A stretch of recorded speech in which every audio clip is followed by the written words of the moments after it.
A paz do Senhor Jesus Cristo, tudo bom? Eu estou passando aqui nesse dia de hoje para deixar uma palavra de Deus para a minha e a sua vida nesse dia de hoje.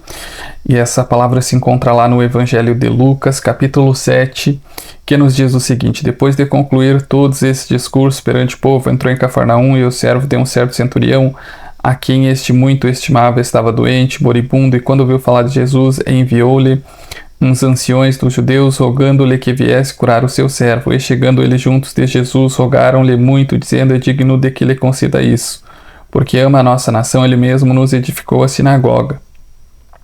E foi Jesus com eles, mas quando já estava perto da casa, enviou-lhe o centurião uns amigos, dizendo-lhe: Senhor, não te incomodes, porque não sou digno de que entres debaixo do meu telhado. E por isso nem ainda me julguei digno de ir ter contigo. Diz, porém, uma palavra e o meu criado sarará. Porque eu também sou homem sujeito à autoridade e tenho soldados sob meu poder, e digo a este vai, e ele vai, e a outro vem, ele vem, e ao meu servo faze isso, e ele o faz. E ouvindo isso, Jesus maravilhou-se dele, e voltando-se, disse à multidão que o seguia: digo-vos que nem ainda em Israel tenho achado tanta fé. E voltando para casa, os que foram enviados acharam são o servo enfermo. Meus irmãos, um centurião era um general, um comandante de um destacamento militar do Império Romano, que era formado por 100 militares, Nesse caso aqui, esse homem tinha um comportamento atípico entre os romanos, Os romanos eram uma nação ímpia, dominadora, fria, calculista, E esse homem se mostra movido de íntima compaixão pelo servo que ele muito estimava. Isso não era basicamente nada comum entre os romanos. Os romanos estavam nem aí para os seus servos, Segundo o que nos conta a história. E esse homem era tão diferente dos romanos que ele mesmo, aqui no versículo 4, nos diz o seguinte, que ele construiu uma sinagoga para a adoração de Deus. Ele cria tanto em Deus, ele era tão devoto de Deus, que ele criou uma sinagoga, um templo para a adoração de Deus. E essa sinagoga é uma das sinagogas mais belas de Cafarnaum. No tempo aqui que ocorreu isso aqui, a palavra não declara muito, E pelo que eu estudei também não diz muito, mas foi uma das primeiras sinagogas de Cafarnaum, E a mais bela que foi construída, e foi com o próprio dinheiro dele, Não foi nada governamental.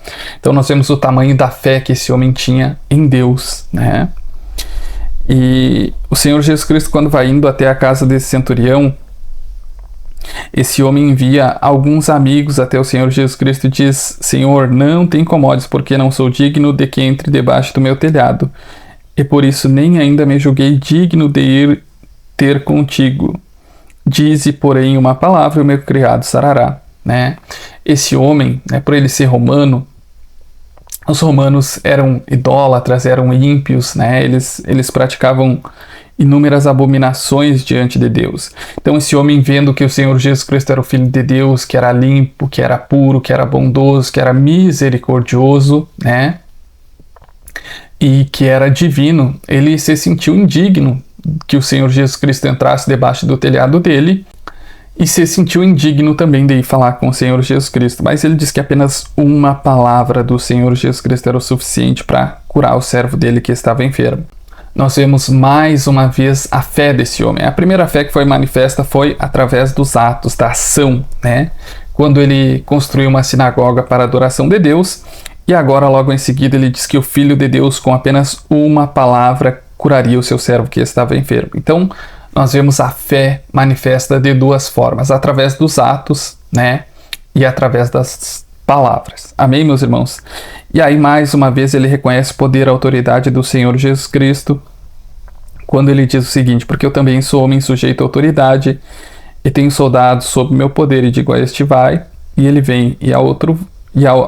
digo a este vai, e ele vai, e a outro vem, e ele vem, e ao meu servo faz isso, e ele o faz, Quando ele diz aqui sujeito à autoridade, que ele também é homem sujeito à autoridade, ele está dizendo que o Senhor Jesus Cristo está sujeito à autoridade do Deus Pai, ou seja, reconhecendo que o Senhor Jesus Cristo é o Filho de Deus. Nós vemos uma fé muito grande, muito poderosa desse homem, E o Senhor Jesus Cristo, quando ouve isso, diz que nem Israel ouviu tamanha fé que nem daquele homem. E logo em seguida, os que tinham ido até o Senhor Jesus Cristo, voltando para casa, acharam são o servo que estava enfermo, né?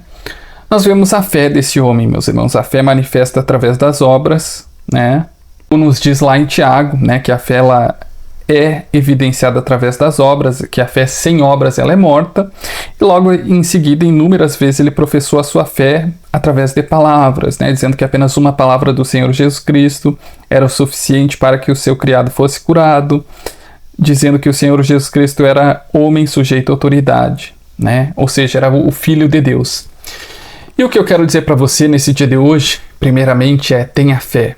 A fé move montanhas, verdadeiramente. Quem tem fé, recebe tudo, né? A fé é o que compra milagres, a fé é o dinheiro do mundo espiritual. Quem tem fé, consegue tudo. Eu quero dizer para você que não somente tenha fé, mas creia que apenas uma palavra do Senhor Jesus Cristo é o suficiente para mudar a sua situação da enfermidade, é o suficiente para trazer cura, para trazer libertação, para trazer salvação, para trazer libertação, para trazer providência para a sua casa. Eu não sei qual o problema, qual a dificuldade, qual a dor que você tem enfrentado, mas eu quero dizer para você que se você crê, assim como esse centurião creu, que apenas uma palavra do Senhor Jesus Cristo, apenas uma palavra de Deus sobre a sua vida é capaz de dissipar toda essa trevas, toda essa escuridão, toda essa dor, todo esse sofrimento que está sobre a sua vida. Eu quero declarar em nome do Senhor Jesus Cristo que hoje, neste dia de hoje, Deus irá liberar uma palavra poderosa sobre a sua vida, que irá transformar todo o cenário. Mas você precisa crer, meu irmão e minha irmã, para que não somente você venha receber a cura, a libertação, a providência que você necessita,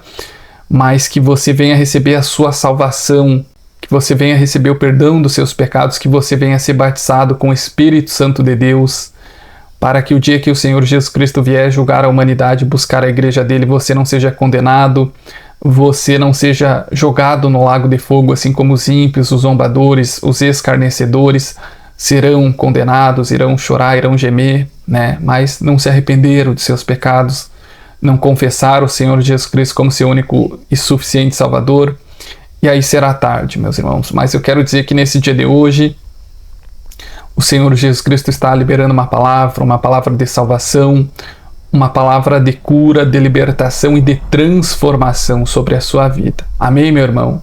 Creia que tão somente essa palavra irá transformar a sua vida. A paz e a graça do Senhor Jesus Cristo.